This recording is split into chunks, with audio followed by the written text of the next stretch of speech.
ಉತ್ತರ ಕನ್ನಡ ಜಿಲ್ಲೆಯಾದ್ಯಂತ ಮುಂಗಾರು ಚುರುಕು ಪಡೆದುಕೊಂಡಿದೆ. ಇದರ ನಡುವೆ ಮಳೆ ನೀರು ಮನೆಗಳಿಗೆ ನುಗ್ಗಿ ಪಾಪ ಜನ ಪರದಾಡುವಂತಹ ಪರಿಸ್ಥಿತಿಯನ್ನ ಮುಂಗಾರು ಆ ಭಾಗದಲ್ಲಿ ತಂದಿಟ್ಟಿದೆ.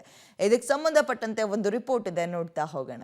ಉತ್ತರ ಕನ್ನಡ ಜಿಲ್ಲೆಯಲ್ಲಿ ವರುಣನ ರಣಾರ್ಭಟ, ಮನೆಗಳಿಗೆ ಮಳೆ ನೀರು ನುಗ್ಗಿ ಅವಾಂತರ ಸೃಷ್ಟಿ. ಕಳೆದ 2 ದಿನದಿಂದ ಉತ್ತರ ಕನ್ನಡ ಜಿಲ್ಲೆಯ ಕರಾವಳಿ ಭಾಗದಲ್ಲಿ ಗಾಳಿ ಜೊತೆ ಉತ್ತಮ ಮಳೆಯಾಗುತ್ತಿದೆ.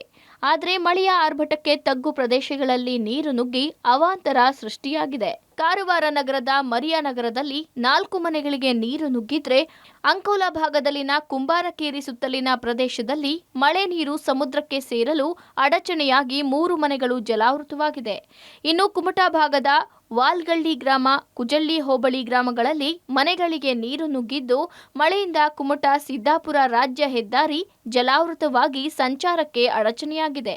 ಇನ್ನು ಭಟ್ಕಳದ ಹೆಬಳೆ ಗ್ರಾಮದ ತಗ್ಗು ಪ್ರದೇಶ ಜಲಾವೃತವಾಗಿದ್ದು, ಮುರುಡೇಶ್ವರ ಅಯ್ಯಪ್ಪ ಸ್ವಾಮಿ ದೇವಸ್ಥಾನಕ್ಕೆ ಜಲ ದಿಗ್ಬಂಧನವಾಗಿದೆ. ಉತ್ತರ ಕನ್ನಡ ಜಿಲ್ಲೆಯಲ್ಲಿ ಇಂದು ಕೂಡ ಮಳೆ ಮುಂದುವರೆದಿರುವಂಥದ್ದು.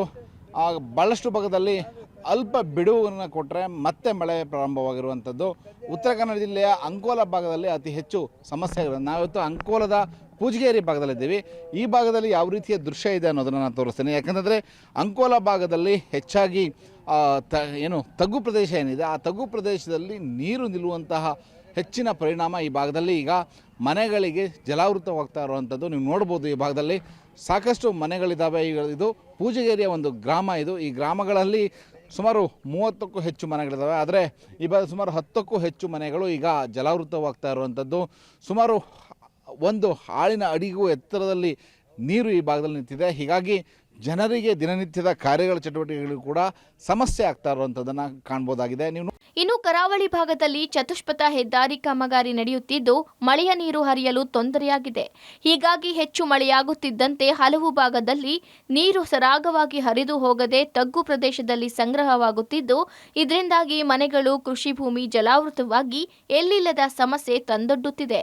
ಈ ಬಗ್ಗೆ ಅಧಿಕಾರಿಗಳ ಗಮನಕ್ಕೆ ತಂದರೂ ಸೂಕ್ತ ವ್ಯವಸ್ಥೆ ಕಲ್ಪಿಸದಿರೋದೇ ಈ ಅವಾಂತರಕ್ಕೆ ಕಾರಣ ಅಂತಿದ್ದಾರೆ. ಅಲ್ಲದೆ ಖುದ್ದು ಶಾಸಕರೇ ಜಿಲ್ಲಾಡಳಿತದ ವಿರುದ್ಧ ಆಕ್ರೋಶ ಹೊರಹಾಕಿದ್ದಾರೆ. ARB ಅವರು ಮತ್ತು ಕಂದಾಯ ಇಲಾಖೆಯವರು ಇದರ ಬಗ್ಗೆ ಕ್ರಮ ತಗೊಳ್ಬೇಕು. ಕಂದಾಯ ಇಲಾಖೆಯವರು ಹಿಂದೆ ಅಸಿಸ್ಟೆಂಟ್ ಕಮಿಷನರ್ ಇದ್ದಾವಾಗ ಬಂದು ನೋಡಿದರು ಮತ್ತು ಅದರ ಬಗ್ಗೆ ಪರಿಹಾರ ಎಲ್ಲ ಕೊಡ್ತೇನೆ ಅಂತ ಹೇಳಿದರು.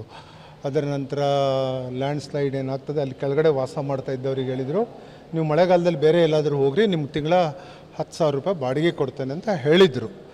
ನಾನು ಇರಲಿಲ್ಲ ಆ ದಿವಸ ಪುಣ್ಯಕ್ಕೆ.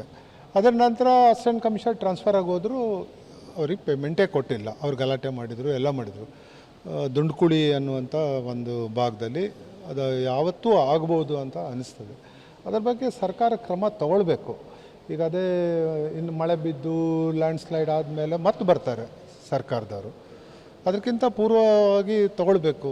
ಹೊನ್ನಾವರ ಬಾಸ್ಕೇರಿ ಬಳಿ ಗುಡ್ಡ ಕುಸಿತ, ರಾಷ್ಟ್ರೀಯ ಹೆದ್ದಾರಿ 206 ಸಂಪೂರ್ಣ ಬಂದ್. ಇನ್ನು ಉತ್ತರ ಕರ್ನಾಟಕ ಜಿಲ್ಲೆಯ ಹೊನ್ನಾವರದ ಬಾಸ್ಕೇರಿ ಬಳಿ ಗುಡ್ಡ ಕುಸಿತವಾಗಿದೆ.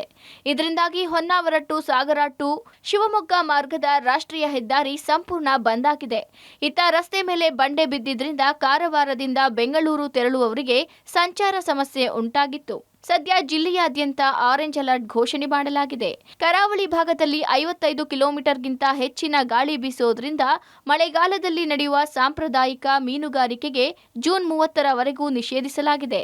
ಒಟ್ಟಿನಲ್ಲಿ ಜಿಲ್ಲೆಯಲ್ಲಿ ಅಬ್ಬರದ ಮಳೆಯಿಂದಾಗಿ ಸಾಕಷ್ಟು ಅನಾಹುತ ಸೃಷ್ಟಿಯಾಗಿದ್ದು, ಹೆಚ್ಚಿನ ಮಳೆಯಾದಲ್ಲಿ ತಗ್ಗು ಪ್ರದೇಶದ ಜನ ಆತಂಕದಿಂದಲೇ ದಿನದೂಡಬೇಕಾದ ಪರಿಸ್ಥಿತಿ ನಿರ್ಮಾಣ ಆಗಲಿದೆ. Naveen Sagar, public TV, Karwar.